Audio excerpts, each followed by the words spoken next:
Question is coming. Okay, so general structure, it's a particle case. This is the master equation.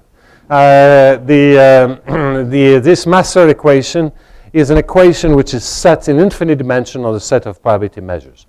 So basically, don't look at the details. Non-mathematicians should certainly not look at the details.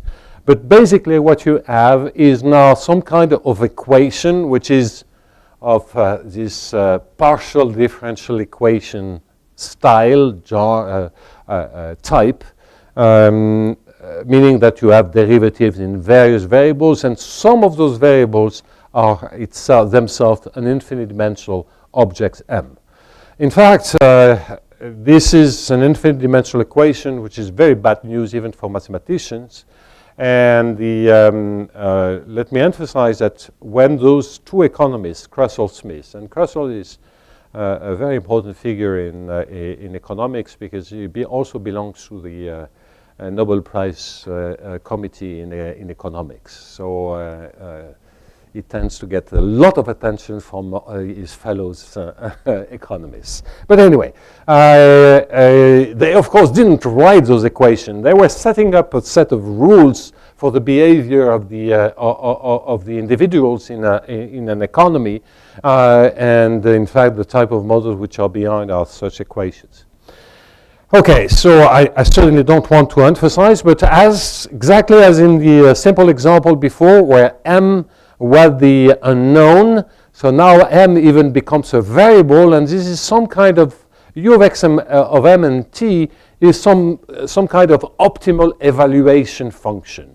That's the best you can do, knowing that the population is in a state M and that your attributes are X. So M reflects how the population is. X is a set of attributes. Yes, please.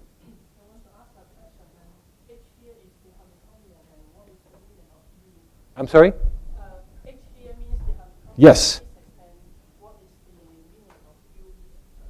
So U is like if you had no M dependence, the U would be the value function associated to the Hamilton-Jacobi equation defined by the Hamiltonian.